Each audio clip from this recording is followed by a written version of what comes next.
Hello, and welcome back to Complete Freedom from Anger, a series of discussions with Sharona Stillerman, currently based in Israel.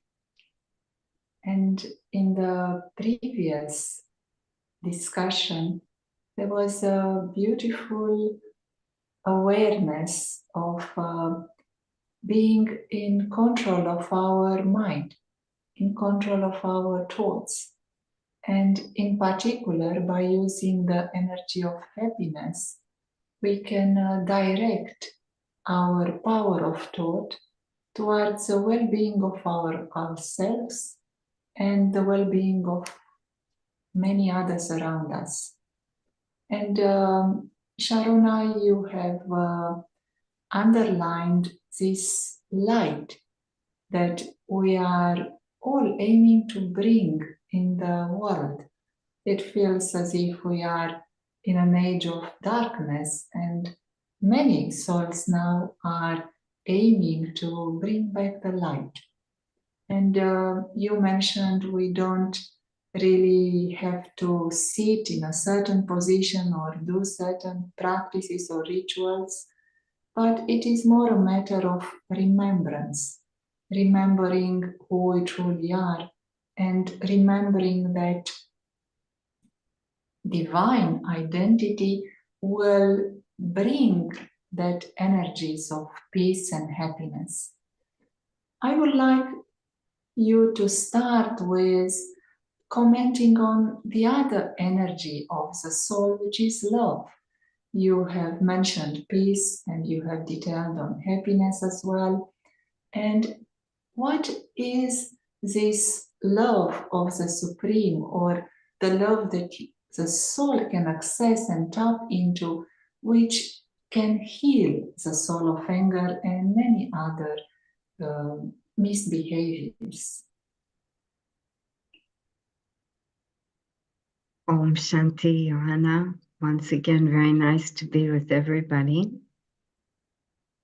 This is a really wonderful question. You sent me a few of the questions that the participants were asking, and when I saw this, I just thought, this is like the most beautiful question. And it's foundational, actually, and the essence of a spiritual practice. At the least, the essence of the Brahma Kumari's spiritual practice. How does the love of the Supreme Soul help me, the soul, to heal?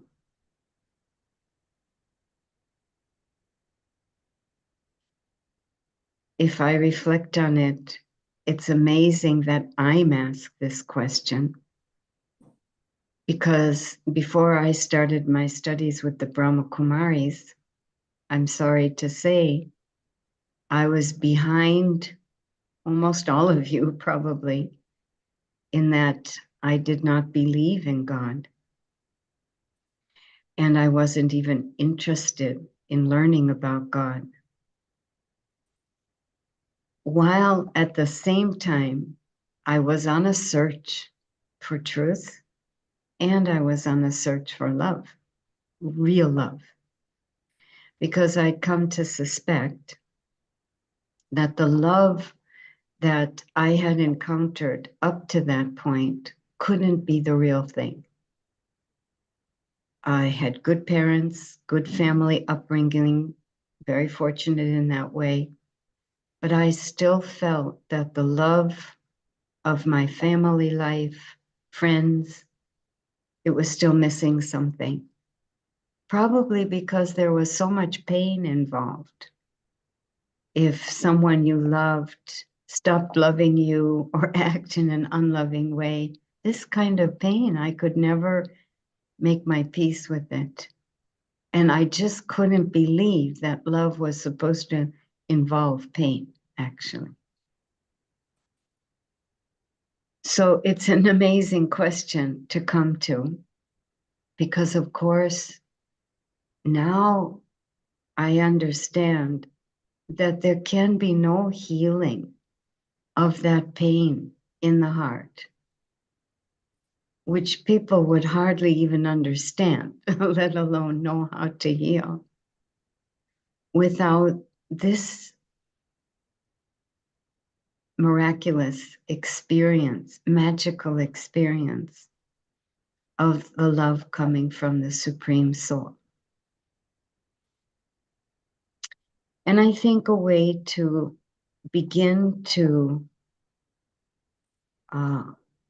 understand it is, first of all, to understand the definition of spiritual, eternal, godly love. It's very different from human love. Human love tries to satisfy emotional needs.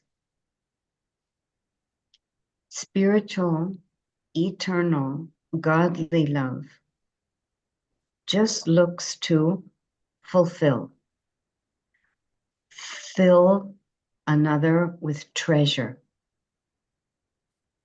You see the difference?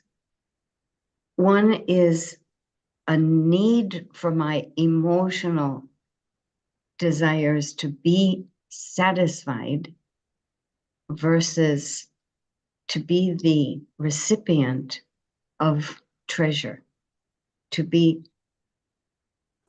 endlessly receiving treasure. And so we have to understand what is treasure. Treasure is what the soul originally is filled with. Treasure means very high quality energies, like peace, like happiness. And the way all these break down, in other words, break out, I should say, such as stability, humility, courage, determination, selflessness, virtues. These are treasures.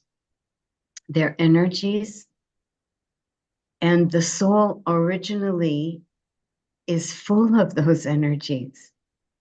But for one reason or another, which our spiritual study can explain to us, we end up quite empty. That's how we end up depending on someone else who has that stability, someone else who has that peacefulness, someone else who has that happiness. They should give it to me. And when they give it to me, then I feel loved. Or when I end up being able to give it to another, I feel like I'm loving. But that's human, emotional love, because if for no other reason, it's temporary, and also it's out to satisfy an emotional need. I feel unstable. I feel shaky. I feel sad. I feel depressed. All of these are emotions. Godly, spiritual, eternal love, such as we get from the Supreme, is just this steady flow of these high quality energies aimed directly at me, filling me, ready to fill me and fill me and fill me until I'm full. And I'm walking around again full of treasure and radiating that versus giving that. You see what I'm saying? Godly, eternal, spiritual love, it's like sunlight. It is. And it's reaching all four corners, directly touching and directly moving towards me. And just like if you're out of the house in the sunlight, you're going to get suntanned. You're going to be colored by that love, that light, those sun rays. So it's the same with the love of the Supreme. It just colors me. It just fills me. And the other way of talking about this is the emptiness in the soul finishes. And that's the experience of I, the soul, being healed. Because what is the illness that I need to be healed from? It's this emptiness. Emptiness means darkness, means all those vices, nervousness, anxiety, depression, selfishness, impatience, irritation, anger. So it's just emptiness, darkness, different analogies. That light from the Supreme, high quality energy fills the emptiness, removes the darkness, replaces it with so much beautiful light. So we really need to figure out how to get ourselves opened to the rays of that light. And that's what our spiritual study is all about, right? Does that help? It sounds like nature to the ears of the soul. And the more you listen to that voice, which tells you that you are worthy of that love, that you are precious and valuable in the eyes of the Supreme Soul, the more you are willing to experiment with it, giving it a chance. And would you agree that there is no other proof but only in the eating of the pudding?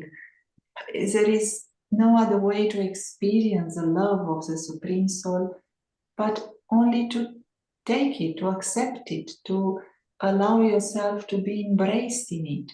Takes that big step of courage and allow yourself today to experience that the Supreme Soul loves the soul tremendously. What would you say is the first step towards that experience? It's like you were saying, Johanna, you have to be willing to give it a try, which is another way of saying you have to be willing to give the Supreme a chance. And I know I wasn't willing until I had a certain amount of information, which helped me create the experiment or a readiness to give it a try.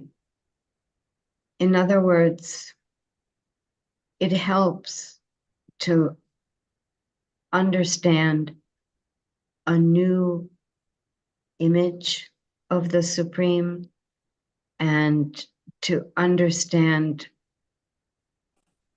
how the Supreme is versus how we might have been taught or we would have imagined the Supreme. I think I had all sorts of wrong impressions, deeply ingrained, which were working against me. And that desire to know true love. In the Brahma Kumaris, we say that as am I a soul, and originally the soul is filled only with quality, there's divinity in the soul only. Anger and everything else is man-made, acquired. So I am made in his image. The Supreme is that. The Supreme is the Soul Supreme. And the name Supreme is given because that one is supreme in all of these qualities, all of these treasures. Never emptied of them like I am, I the soul, we souls. Never emptied of them, never shadowed, always 1,000% high quality feelings and thoughts, because the Supreme Soul also has thoughts. And to understand this larger picture, because to say I'm a soul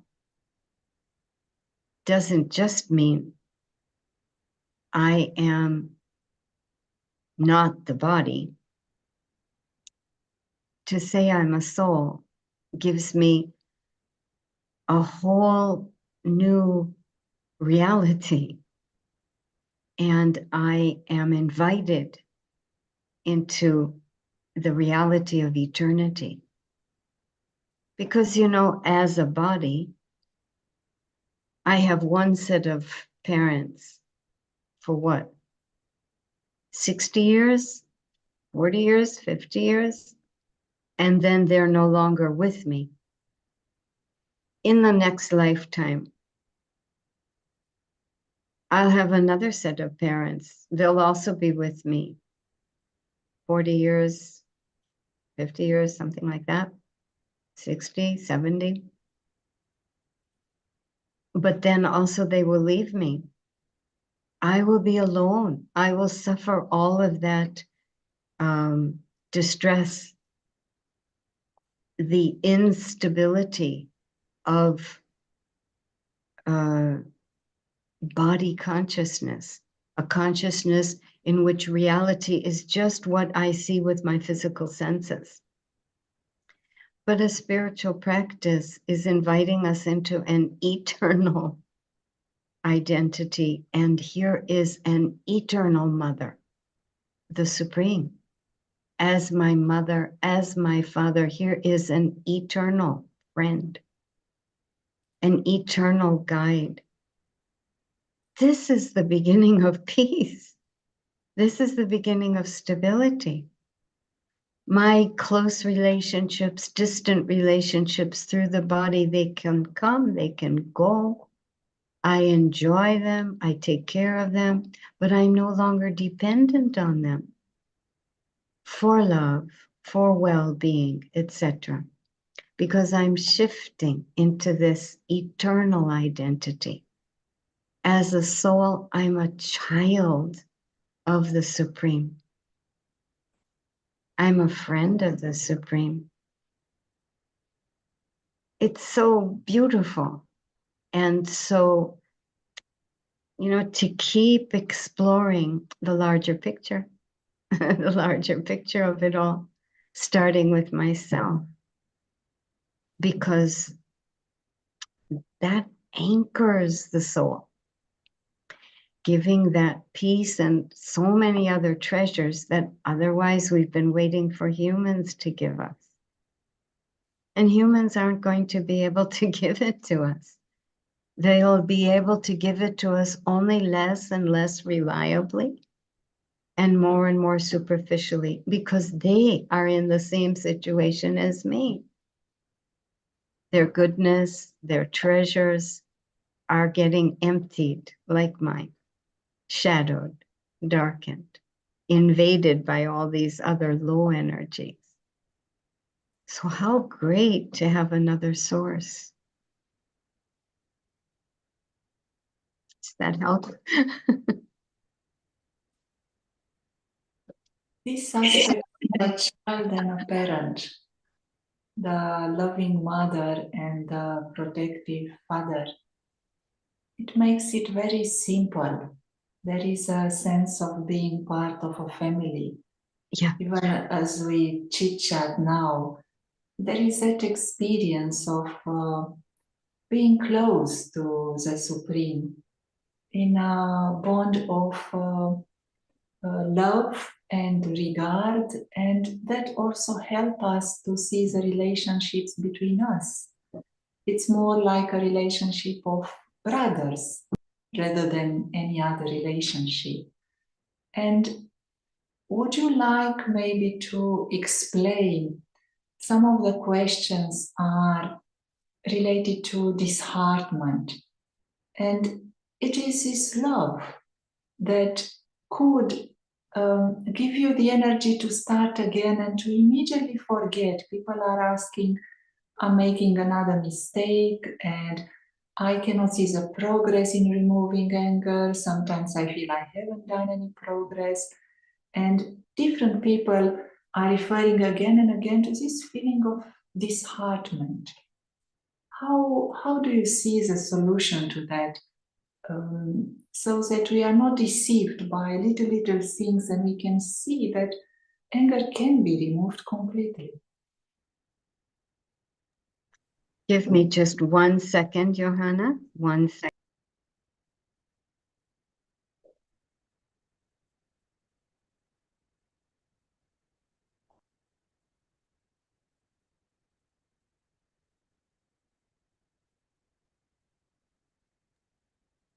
Sorry. Okay. Yeah, this distraction and this disheartenment.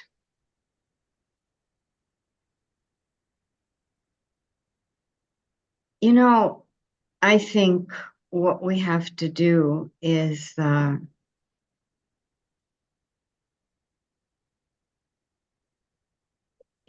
very practically, we can look at this on a very practical level and then on a more subtle and spiritual level. Which do you want to start with?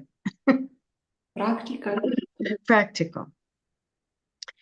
Practically speaking, I think it's very useful to see your progress, almost as if in one way or another you have to track it. You have to really look back, look at yesterday, look at last week, and deliberately identify a change since then, however small. Like maybe it was how you remember a couple days ago, you did get up with a feeling of excitement for the day for no reason. Or you did have 2 or 3 attempts at meditation in which you actually felt kind of a little bit lightness, a different feeling than what you sat down with. You need to remember these because, our progress on a spiritual path is not like this. It's not like this, right? It's like this. We manage, there's some change and something wonderful is happening, but then all the other old habits and programmings kick in and I think, oh, there's been no progress. But there is. It's just that it goes like this. I created there is a newness. I saw it, there was true, but there's a lot of old programmings and conditionings, and they will emerge again in order just to test me. Not test, but even give me a chance to practice my new awareness, my new habits. So this is the way we progress. This is the way we move forward. So understand this and be sure you can identify successes, progress. And another aspect of this is truly at night before you go to bed, have right by your bedside a little piece of paper or a notebook, and just each week or every few days, choose a virtue or a quality, a behavior that you would like to see in yourself. So against anger, what would you like to see? Patience, tolerance, acceptance. So just choose one, just one. And for the next 3 days, 4 days, just pay attention to that during the day. Maybe look it up in the dictionary. Say you've chosen the word tolerance. Look it up in the dictionary. What does it mean? Think about it. Sit and see. What does it feel like? Put yourself under the rays of the Supreme, who is supremely tolerant. What does it feel like? Experiment, explore for 3 days. Maybe you have other practices. But at night, before you go to bed, give yourself 3 icons. If you remembered that you want to focus on this word, even once during the day, give yourself a big smiley. That's simple. If you actually did something like look it up or sat in meditation, or thought about it or wrote something about it, give yourself another smiley. And if you actually encountered a situation which challenged your ability to stay tolerant, and you remembered your practice, and you actually were tolerant, give yourself another smiley. And if it was anything less than that, not a smiley, but maybe just a, very simple. And if you really failed, okay, a little bit of a frowny, little bit. 3 days, 4 days, maximum a week on the same virtue. If for more than 3 days you have a frowny, then drop that virtue. Don't work with that anymore. Go for something simpler. Something simpler, like just walking away or counting to 10 before you're angry. Something you're sure you can do, and you track that. The idea is for you to see your progress, see how good are your intentions, and you are making effort. See what I'm saying? This is very practical. And also on a practical level, heading towards the subtle, use the guest towels. Do you understand what I mean? No. You have guests in your house from time to time. And if you're like me, you bring out guest towels, the special, beautiful towels for the guests. So you take them out, put them in your bathroom, and you use them. In other words, understand how worthy you are of the best towels in the house. You know what I'm saying? Understand how beautiful you are for even undertaking this work. It makes you very special.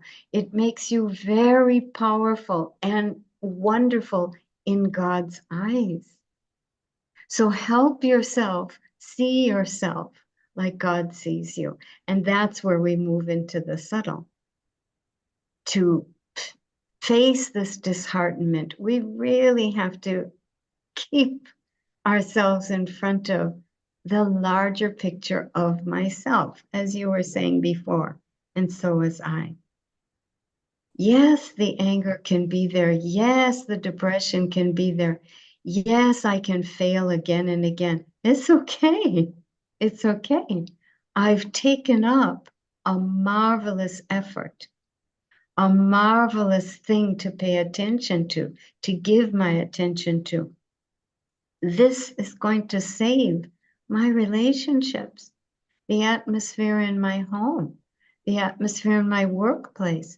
I'm going to be able to contribute more and more something peaceful, something calm, something wise. This is what's going to happen as I just continue to keep it up.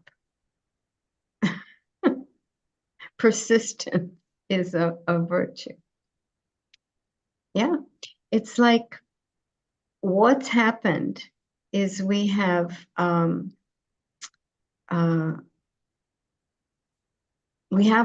beautifully decorated box, ribbons, bows, velvet, and we've gotten so enamored with the ribbons, the velvet, the bows, we've completely forgotten that that's just the box. Inside the box, if I care to lift up the cover, is a diamond. We've put so much energy on the external, our job, our position, our appearance, our clothes, our car, our phone, our possessions. We've made all of that beautiful, but that's not what makes us beautiful. That's just the package. Inside is a diamond. I am a diamond, no matter what the box looks like, whether it's still in good shape or it's gotten all torn or dirtied or whatever. None of that really matters. It's a box, and inside there's a diamond. I have to really, cultivate that awareness. Yes, it's a beautiful awareness, and at the same time, it feels natural, normal. You are that gold, you are that diamond, you are that precious jewel. And as you said, this is how the Supreme Soul is seeing every soul. So when I practice or experiment with having the same vision of others, there won't be any anger with anyone. And definitely, I will not be angry for the little things happening in my life. I don't even see them as mistakes. As you said, they are steps towards perfection. Thank you very much. It's a nice feeling once again of being in a family where there is acceptance and love and trust. So let us share now in silence for a few moments this vibration of love and trust that comes from the Supreme Soul. And we meet again next week. Thank you, Sister Sharona. Thank you. Lovely to spend time like this together.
Thank you. Goodbye.